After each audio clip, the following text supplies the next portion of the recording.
মনটারে ডাক্তারের কাছে নিয়ে যাওয়ার দরকার বেশি না কম। এবার আল্লাহ রাব্বুল ইজ্জত বলেন ওয়া তাশহাদু আরজুলুহুম বিমা কানু ইয়াকসিবুন। আমার আল্লাহ বলেন সেদিন পা দুটো সাক্ষ্য প্রদান করবে তোমাদের সকল কৃতকর্মের, হাতও কৃতকর্মের সাক্ষ্য প্রদান করবে, আল্লাহর সঙ্গে কথা বলবে, সব জানায়া দিবে। পা গুলো কৃতকর্মের সাক্ষ্য দিবে, সব জানায়া দিবে। এই পা দিয়া কি বান্দা মসজিদে গেছে না সিনেমা হলে গেছে?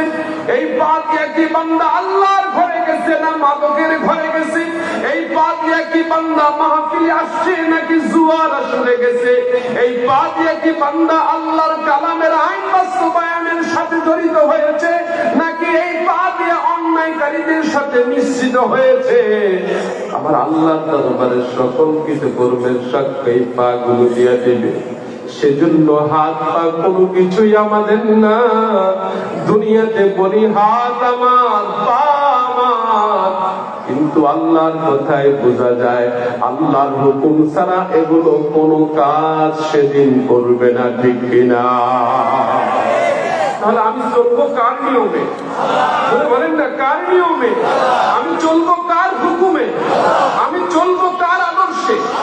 রাসূলের আদর্শে। আমি হুকুম মানব কার? আইন মানব কার? নিয়ম মানব কার? আদর্শ মানব কার? সাল্লাল্লাহু আলাইহি ওয়াসাল্লামের। তখনই আপনি সফল, অন্যথায় আমি আপনি বিফল। লক্ষ লক্ষ মাহফিল হচ্ছে, প্রতি মাহফিলে যদি 10 জন করে মানুষ হেদায়েত হইত, কোটি কোটি মানুষ হেদায়েত হয়ে যাইত, ঠিক কিনা বলেন? মাহফিল হয়, হেদায়েত হয় না, কারণটা কি? অসুবিধাটা কোথায়? বুঝতে হবে। মূল সমস্যা হচ্ছে মাহফিলে আসি, বক্তা ভালো, সুর ভালো, কোনটা কি বক্তা? দামি বক্তা। ওয়াজ শুনবো, হুজুর খুব ভালো আলোচনা করেছে, হুজুরের খুব প্রশংসা করব। পরের দিন আর কি বলেছে হুজুর এই জিনিসটা অন্তরেও নাই, জবানেও নাই, কাজেও নাই। এই জন্যই এখন তাসির হয় না, তাসির হয় না ওয়াজে। ওয়াজ করে ফায়দা কি? আসছি, দাওয়াত দিয়েছেন, হাজার হাজার টাকা হাদিয়া দিবেন, পকেটে করে চলে যাবে। এই জন্যই যদি মাহফিল হয় তাহলে বক্তার ইবাদত কবুল হবে না, শ্রোতার ইবাদত কবুল হবে না। দুইজনের একটা বিষয় থাকতে হবে, দিন দাওয়াত হতে হবে আল্লাহর সন্তুষ্টির জন্য, মাহফিলে আসতে হবে আল্লাহর সন্তুষ্টির জন্য, মাহফিল করতে হবে আল্লাহর সন্তুষ্টির জন্য, তাহলেই সফলতা আসবে, ঠিক কিনা? বলুন ঠিক কিনা? যদি এটাই হয় তাহলে আপনার মনকে আগে ঠিক করতে হবে। আজকে আসছি, কালকে আর আসবো না। আজকে আসছি, একদিন অন্য জায়গায় যাবো, এই চিন্তা মনে রাখা যাবে না। চিন্তা করতে হবে এই মাহফিল থেকে প্রত্যেকটা বক্তা বিষয়ভিত্তিক আলোচনা করবেন। কোন কথাগুলো আমার জীবনের জন্য প্রয়োজন, কোন কথার মাধ্যমে আমি বাঁচতে পারবো, অন্যায় থেকে ফিরে আসতে পারবো, এই চিন্তা মনে রেখে যদি বসেন, সফল না বিফল? সফল না বিফল? আমরা সফল হতে চাই নাকি চাই না? কারা কারা চাই? দামান ছেড়ে বলে আল্লাহু আকবার, আওয়াজ করে বলি আল্লাহু আকবার। আল্লাহ তাআলা আমাদের কবুল করুন, সকালে বলি আমিন। সে আল্লাহ রাব্বুল ইজ্জত এটার গুরুত্বের জন্য বেশি দিয়েছেন। দেহের চাইতে আমার রাসূল করেছেন অন্তরের গুরুত্ব বেশি। আমার আল্লাহও দেখেন এদিকে। এই জন্য অন্তরটার মধ্যে যদি আল্লাহর ভয় থাকে, আল্লাহর ভীতি থাকে, সেই অন্তরটা দিয়া কোশ্চিন কালো খারাপ কাজ হবে না, ঠিক কিনা? আল্লাহ রাব্বুল ইজ্জতের ভাষায় আল্লাহ তাআলা বলেন ইন্না আকরামাকুম ইনদাল্লাহি আতকাকুম। আমার আল্লাহর কাছে সেই বান্দা সবচেয়ে বেশি সম্মানিত যার অন্তরে আল্লাহর ভয় সবচেয়ে বেশি। আমার রাসূল বলেন আত-তাকওয়া হাহুনা। এভাবে শাহাদাত আঙ্গুল দিয়ে আমার আল্লাহ রাসূল সাল্লাল্লাহু আলাইহি ওয়াসাল্লাম সাহাবায়ে কেরামদেরকে জানালেন, ও সাহাবারা শুনে নাও, আত-তাকওয়া হাহুনা, আত-তাকওয়া হাহুনা। যেভাবে দোয়া করেছেন তার মানে হচ্ছে তাকওয়াটা এখানে অন্তরে যার ভয় আছে তার হাতে সিগারেট উঠবে না, অন্তরে যার ভয় আছে তার হাতে গাঁজা উঠবে না, অন্তরে যার ভয় আছে তার হাতে মাদক উঠবে না, অন্তরে যার ভয় আছে সে কশ্চিন কালো তার খারাপ চিন্তা মনের চিন্তা নিয়ে আসবে না, অন্তরে যার আল্লাহর ভয় আছে সালাত থেকে দূরে থাকবে না, অন্তরে যার ভয় আছে সিয়াম থেকে দূরে থাকবে না, ঠিক কিনা? এবার আল্লাহ রাব্বুল ইজ্জত বলেন, তোমরা অন্তরটাকে পরিচ্ছন্ন পরিশুদ্ধ নিয়ে আসলে তোমরা সফল হয়ে যাবে। এটা আল্লাহর কথা। قد أفلح من تزكى وذكر اسم ربه فصلى أبصر بلي الله أكبر الله رب العزة বলেন قد أفلح من تزكى নিশ্চয়ই সেই সাফল্য লাভ করবে যে তার নিজেকে পরিচ্ছন্ন করতে পেরেছে, যে তার নফসকে পরিশুদ্ধ করতে পেরেছে, পরিপাটি করতে পেরেছে। আমার আল্লাহ তাআলা বলেন সেই বান্দাটা সাফল্য লাভ করবে। এবার এই সফলতার জন্য অন্তরটাকে ঠিক করার জন্য একটি ঔষধ আল্লাহ তাআলা দিয়ে দিয়েছেন। আমার আল্লাহ তাআলার ভাষায় আলা বিযিকরিল্লাহি তাতমাইন্নুল কুলুব। আল্লাহ রাব্বুল ইজ্জতের ভাষ্য, এই কলব পরিশুদ্ধতাকারী পরিচ্ছন্নতাকারী একমাত্র জিনিস যেটা সেটা হচ্ছে আল্লাহর স্মরণ। কার স্মরণ? জবান ছেড়ে বলেন না কার স্মরণ? কলবটাকে পরিশুদ্ধতাকারী পরিচ্ছন্নতাকারী একমাত্র জিনিস একটা, সেটা হচ্ছে আল্লাহর স্মরণ। বান্দা হাঁটতে স্মরণ করবে কার? বান্দা কাজ করতে নামলে স্মরণ করবে কার? বান্দা টয়লেটে যাবে স্মরণ করবে কার? টয়লেটে যাওয়ার সময় দোয়া আছে নাকি নাই? যদি বলুন না আছে নাকি নাই? বান্দা সফরে বের হবে স্মরণ করবে কার? বান্দা বাড়িতে ঢুকবে স্মরণ করবে কার? বাড়ি থেকে বের হবে স্মরণ করবে কার? বান্দা ঘুমোতে যাবে দোয়া আছে নাকি নাই? আছে। তাহলে সেখানে স্মরণ হবে কার? বান্দা রাত্রিবেলা ঘুমে স্বপ্ন দেখেছে, দুঃস্বপ্ন, সেখানেও আল্লাহ দোয়া শিখিয়ে দিয়েছেন। তাহলে বলেন তো সেখানেও স্মরণ হবে কার? বান্দা ঘুম থেকে উঠতেছে দোয়া আছে নাকি নাই? সেখানেও স্মরণটা হবে কার? আল্লাহর বান্দা গাড়ি উঠতেছে সেখানে আল্লাহর স্মরণ। বান্দা বিয়ে করতেছে, নতুন স্ত্রীর মাথায় হাত দিয়ে দোয়া আছে, সেখানেও আল্লাহর স্মরণ। স্বামী স্ত্রী দুজন রাত্রিবেলা একসাথ হয়েছে, যখনই একসাথ হলো স্বামী স্ত্রী দুজন, সেই বিশেষ মুহূর্ত শয়তান এসে সুযোগ নেয়, শয়তান ওয়াসওয়াসা দেয়, সেখানেও আমার রাসূল দোয়া শিখিয়েছেন।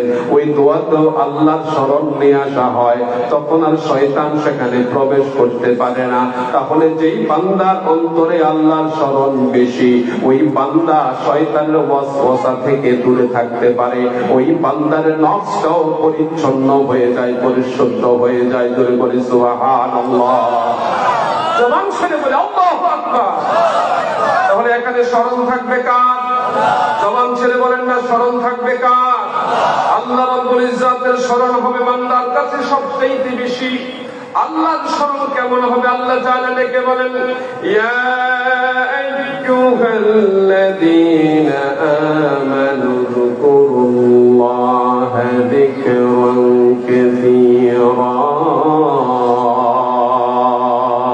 আল্লাহু আকবার। আল্লাহ রাব্বুল ইজ্জত বলেন, ও ঈমানদারেরা, তোমরা আল্লাহর স্মরণ করো। কতটুকু স্মরণ করবে? যিকরান কাসীরা।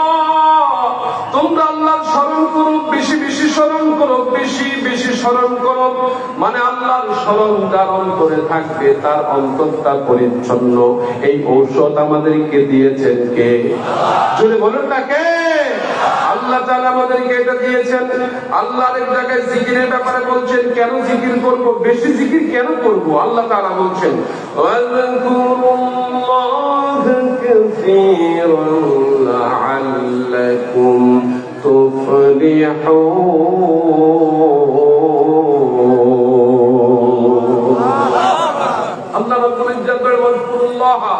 তোমরা আল্লাহর জিকির করো, কাসীরা, বেশি বেশি জিকির করো। কার স্মরণ হবে বেশি? কোথায় হবে? মনে মনে। কোথায়? হাতে। হাতে আল্লাহ স্মরণ হবে না? বিসমিল্লাহ বলে কাসুর স্মরণ কার?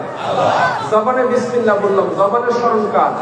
মনে আল্লাহর ভয় অন্তরে রাখলাম, আল্লাহ স্মরণ রাখলাম। যে আল্লাহ স্মরণে থাকে সে মিথ্যা বলতে পারে না।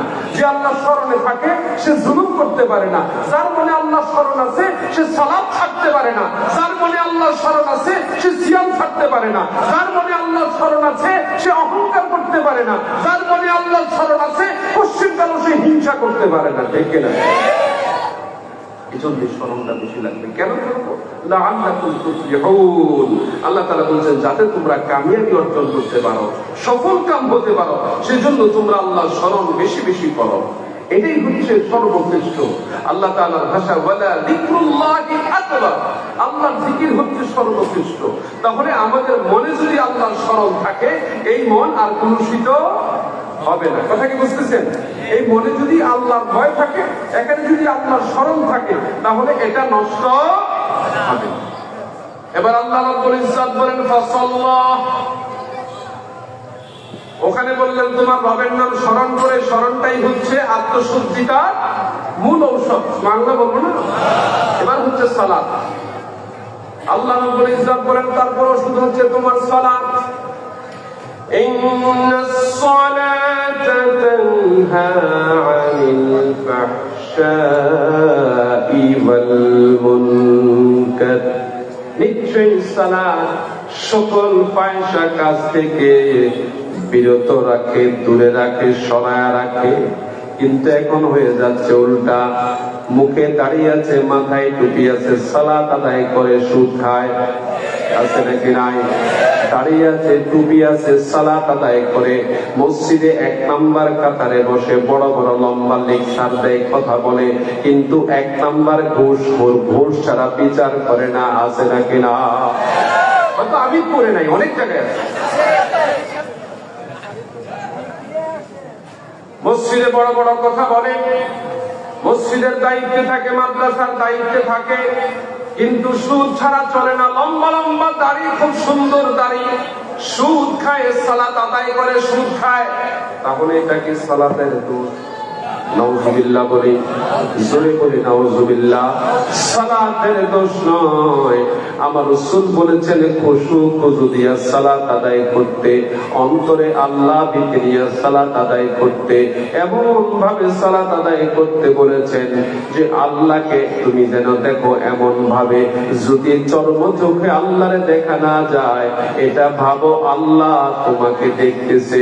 এই চিন্তা করে যদি সালাত আদায় করো, তাহলে ওই সালাত তোমাকে সকল খারাপ কাজ থেকে সরায়া রাখবে। জোরে বলি সুবহানাল্লাহ। এটা করলেই অন্তর পরিশুদ্ধতা, আলাদা একটা পথ আল্লাহ পাক তৈরি করে দিবেন। এই শুদ্ধতা আমাদের খুব বেশি দরকার। এবার আল্লাহ রাব্বুল ইজ্জত বলেন শুদ্ধ করবে বান্দা। আল্লাহ রাব্বুল ইজ্জতের পক্ষ থেকে শুদ্ধতার জন্য